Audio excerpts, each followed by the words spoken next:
Look at the exact moment you check your banking app a week after payday, only to find the balance practically gone. Money disappears in ways we don't notice. A convenience store stop here, a forgotten subscription there, layering into systemic leaks that drain your accounts before you can even react. We are going to build an automated, targeted system to cut your expenses by 30%. This system ruthlessly eliminates low-joy leaks while actively protecting the spending that actually brings you happiness. To do this, you'll need 3 things. Grab last month's bank statement, a blank spreadsheet or a notepad, and your smartphone. Relying on willpower to spend less is a financial crash diet, and they almost always fail. Systems, however, do not run out of energy. Building a specific, automated structure is how you permanently change your spending. When you hear the phrase, cut 30%, it's easy to panic. Most people immediately assume they need to reduce fixed, immovable costs like rent or utilities. To avoid that panic, we need to separate your spending into 3 distinct layers: fixed necessities, variable necessities, and discretionary spending. This chart shows a typical $3,500 monthly income split into 3 distinct buckets: fixed at $2,200, variable at $700, and discretionary at $600. Cutting 30% from the entire $3,500 total is mathematically impossible without making drastic, painful life changes. For this exercise, you must completely ignore your fixed expenses.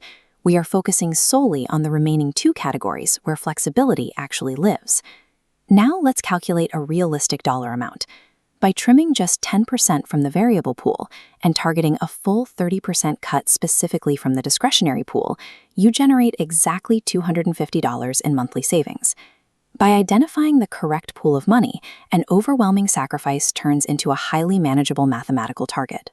You don't have to move into a smaller apartment to reach your goal. The reason people fail at budgeting is that they try to cut spending randomly. You don't actually miss the spending itself. You miss the emotional feeling of comfort or reward that the spending provided. Look at your bank statement and list your top 10 discretionary purchases from last month. Rate each one based on its cost, how frequently it occurs, and assign it a joy score from 1 to 10. This is a joy audit matrix. It reveals a very common spending trap: the high-cost, high-frequency convenience item. Notice this $18 takeout order. It happens twice a week, yet it only scores a mediocre 6 out of 10 on the joy scale. You need to ruthlessly eliminate these low-joy items, which instantly frees up $144 a month, while actively protecting the low-cost items that score highly. Prioritizing this joy per dollar ratio ensures you achieve your financial cut without ever feeling deprived. You keep the things you actually love and drop the things you barely enjoy. Once you've completed your audit, your low-joy spending will likely cluster into 5 specific areas: convenience, subscriptions, impulses, transportation, and food decisions. Let's handle convenience first. Do not ban takeout entirely. Use the substitution rule. Replace random, expensive food delivery with 1 strictly planned takeout night per week. Next is subscription creep. The rule here is simple. Choose exactly 1 music service and 1 video service, and immediately cancel all the others. Impulse spending is rarely a necessity. It is a dangerous, identity-based purchasing habit, usually driven by a single phrase: "I deserve this." To handle these urges, establish a 24-hour rule. Mandate a strict 24-hour waiting period for any unplanned purchase over $30. You will find that most impulses completely fade within that window.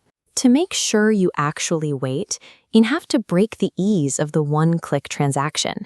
You need to add immediate physical friction to your digital spending habits. Go right into your food delivery and shopping apps immediately, and permanently delete your saved credit cards to save yourself from effortless spending. Replacing bad habits with planned substitutions and adding digital friction shifts the heavy burden of saving money away from your willpower and onto your environment. Leaving all your incoming funds mixed together in a single checking account creates a false, dangerous sense of financial security. You look at one big number and feel wealthy, right up until the bills hit. This chart illustrates the necessary banking architecture that automatically organizes your money before it can be spent. Your single paycheck splits into 3 separate digital buckets: bills, spending, and savings. On payday, Immediately transfer your newly calculated target savings amount directly into the dedicated savings bucket. Do not wait until the end of the month. Then, divide the remaining balance in your spending bucket by 4. This establishes a strict weekly cash flow limit. A weekly spending boundary succeeds because it feels immediately real and urgent. Monthly budgets feel abstract and usually encourage overspending in the first 2 weeks. You now have an armed system.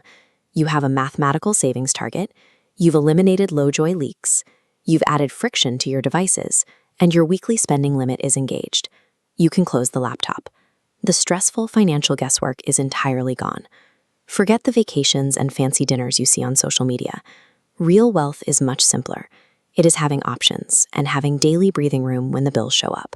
Comment 30% below to confirm you're setting up this system, and tell me which of the big 5 categories was your biggest money leak.